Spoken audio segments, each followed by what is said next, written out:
choice to keep fighting that makes us who we are. Bonjour à tous, je suis Barek et bienvenue sur la tribune de Coruscant pour cette nouvelle vidéo des références sur le roman Jedi Battle Scars. Cette vidéo sera bien évidemment full spoiler et donc prévue pour ceux qui ont déjà lu le livre. Jedi Battle Scars est un roman sorti pour la promotion du jeu vidéo Jedi Survivor. Son prédécesseur Jedi Fallen Order avait eu droit à une mini-série de comics, Jedi Fallen Order Dark Temple, qui racontait le passé commun de Cere Junda et de son maître Jedi Eno Cordova. Ici, Jedi Battle Scars suit plutôt l'équipage du Stinger Mantis dans une nouvelle aventure qui se déroule pile entre les deux jeux vidéo, c'est-à-dire à 2 années et demie de chaque jeu. Dans le premier jeu, nous avions laissé nos personnages après qu'ils aient vaincu l'inquisitrice, la deuxième sœur, et détruit le holocron de Cordova qui contenait une liste d'enfants sensibles à la force. Ainsi, au lieu de tenter de fonder un nouvel ordre Jedi, Cal Kestis a fait le choix de confier leur avenir à la force.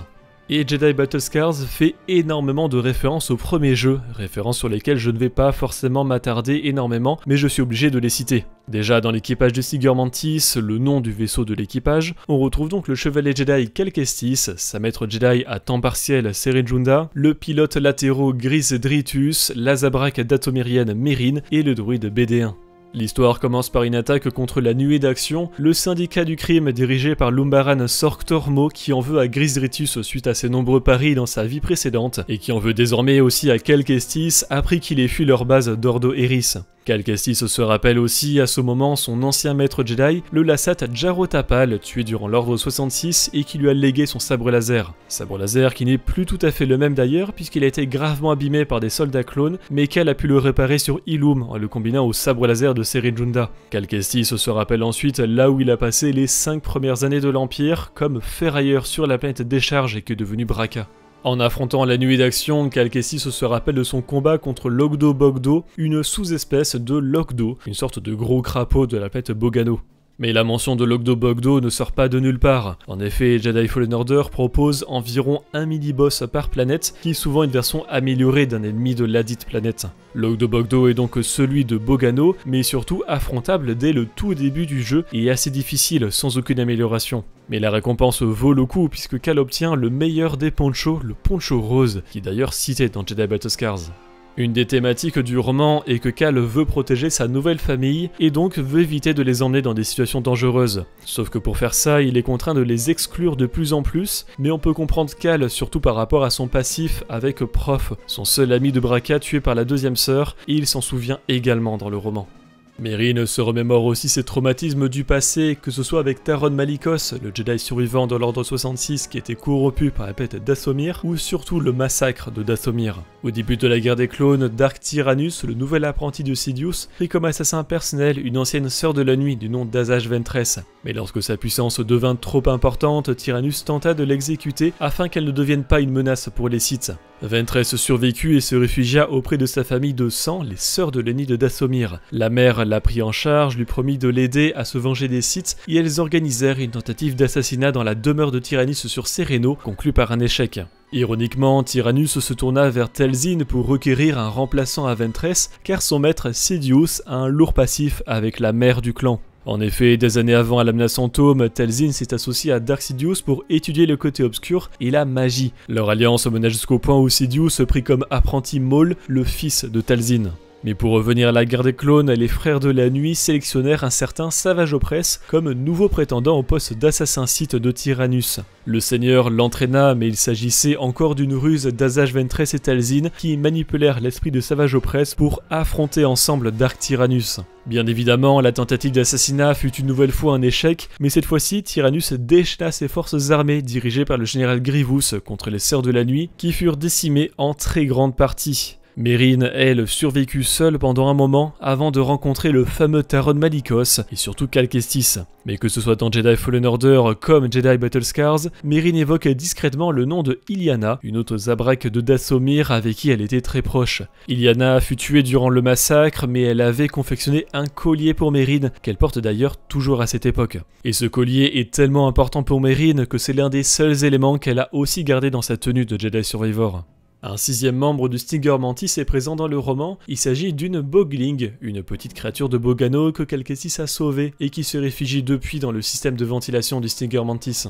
Lorsque les forces de l'Empire interviennent dans l'histoire, elles sont menées par l'inquisiteur le 5e frère, un personnage créé pour la série animée Rebels, où il mourra des mains de Maul sur Malachor. Il est également revenu dans la série Obi-Wan Kenobi qui se déroule la même année que Jedi Survivor. Et l'apparition du 5e frère permet aussi au grand inquisiteur, le leader de l'Inquisitorius, de passer rapidement une tête. Et à propos de l'Empire, il y a quelque chose qui m'embête un peu. Jedi Fallen Order avait créé une nouvelle unité impériale d'élite, les Purge Troopers, des anciens clones de la Grande Armée de la République, entraînés à chasser les Jedi en accompagnant les Inquisiteurs. Ces soldats ont d'ailleurs gardé des armures de clones puisque ce sont des armures de clones paratroopers, comme ceux par exemple qui ont participé à la bataille d'Utapau dans la Revanche des Sith. Jedi Survivor a repris les mêmes unités mais moins puissantes pour mettre en avant l'évolution de Cal Kestis, mais la série Obi-Wan Kenobi, qui se déroule donc 10 ans après la création de l'Empire comme Jedi Survivor, met en image une nouvelle version de Purge Trooper appelée Phase 2. Cette armure est bien plus proche des Stormtroopers impériaux, mais on ne sait pas si ce sont encore des clones dessous. Mais on se retrouve donc la même année avec deux versions de Purge Troopers. On pourrait se dire que c'est une année de transition, mais dans Jedi Battle Scars, ce sont des phases 2 et non des phases 1, et ce 2 ans et demi avant Jedi Survivor. Mais malgré cette différence, le roman décrit les 4 variantes de Purge Trooper présentes dans Jedi Fallen Order,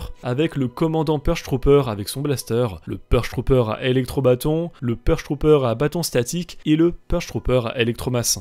Pour rester sur la thématique de l'Empire, il y a un chasseur taille dans le roman que l'on voit très peu, le chasseur taille RB lourd ou taille brute, une version plus puissante et résistante du taille classique inventé pour le film Solo, A Star Wars Story.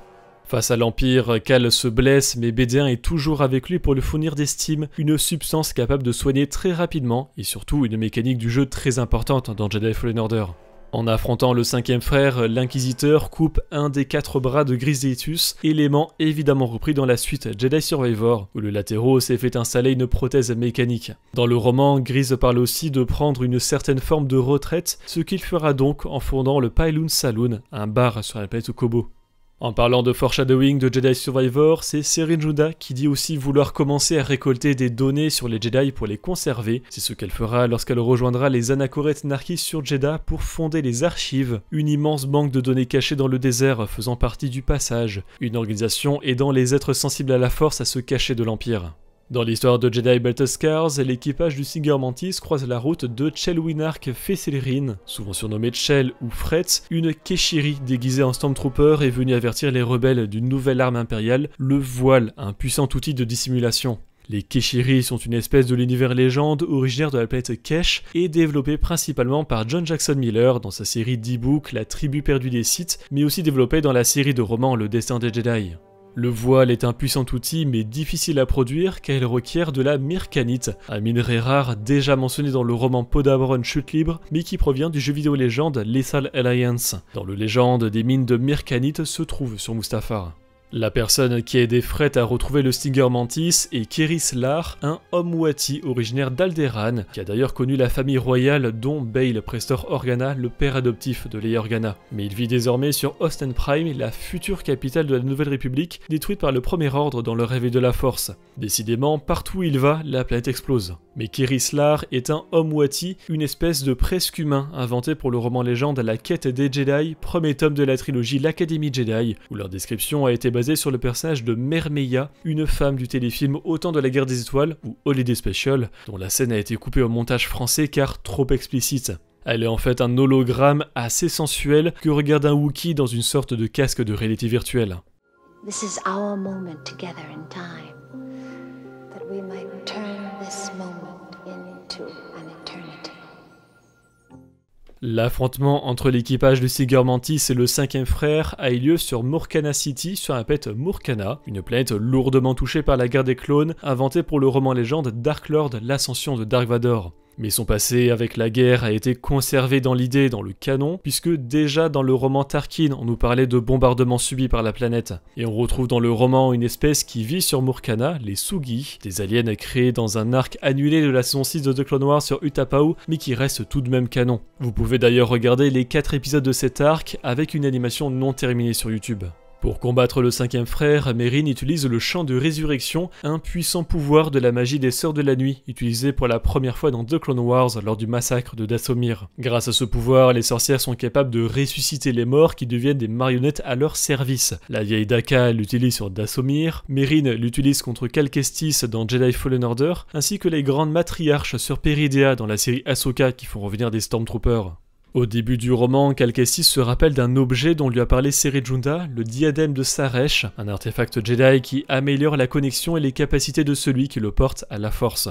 Il était, selon Cere, conservé dans une vitrine des archives Jedi, et il s'agit d'une référence à l'univers légende, puisque le diadème de Saresh est un objet qui se porte sur la tête dans les jeux vidéo Knights of the Old Republic, où il améliore aussi les capacités de son porteur dans la Force, traduit par une augmentation de sagesse dans le gameplay des jeux. Le diadème appartenait au chevalier Jedi Gun Han Saresh, un Twi'lek originaire de Taris, dont l'histoire est racontée dans le one-shot De l'ombre à la lumière des Star Wars Tales. Le diadème de Saresh n'est que la traduction française qui lui a été donnée dans Jedi Battle Scars, on parle plutôt de Circlet of Saresh en VO et se porte au niveau de la mâchoire dans le Légende, mais il est décrit comme une couronne dans Jedi Battle Scars, ce qui correspond plus à un diadème en effet. Avec un Gris Ritus dans l'histoire, il y a évidemment beaucoup de mentions de nourriture. Ainsi, le poisson Boura provient du roman Légende Le mariage de la princesse Leia, mais aussi cuisiné au Galaxy's Edge, le parc à thème Star Wars aux États-Unis. L'harissa est de la nourriture épicée présente à la table de Shmi Skywalker dans l'Alliance Fantôme, probablement inspirée de notre harissa, mais je n'ai pas trouvé de confirmation. Du Bansa Blaster, un alcool que transporte R2D2 dans Le Retour du Jedi chez Jabba. Du Bespin Fizz, un alcool de Bespin servi au Galaxy's Edge. Et une barre de Bespin, aussi appelée Bespin bleu, un aliment présent à bord du Faucon Millennium dans le roman jeunesse Le Prix de la Liberté de la série Flight of the Falcon. En complément de cette vidéo, je vous invite à voir ou revoir la critique que nous avons fait en live sur Twitch et dont la rediffusion est disponible sur la chaîne YouTube secondaire. Merci d'avoir regardé cette vidéo, j'espère qu'elle vous a plu. Si c'est le cas, n'hésitez pas à laisser un like, à la partager et à vous abonner en activant les notifications si vous ne voulez pas rater les prochaines vidéos de la tribune de Coruscant. Pour être au courant de l'actualité Star Wars au quotidien, suivez-nous sur Facebook, Instagram et X. Et tous les dimanches, nous débriefons de l'actualité sur Twitch lors de notre émission La Baie dans les étoiles. A bientôt et que la force soit avec vous.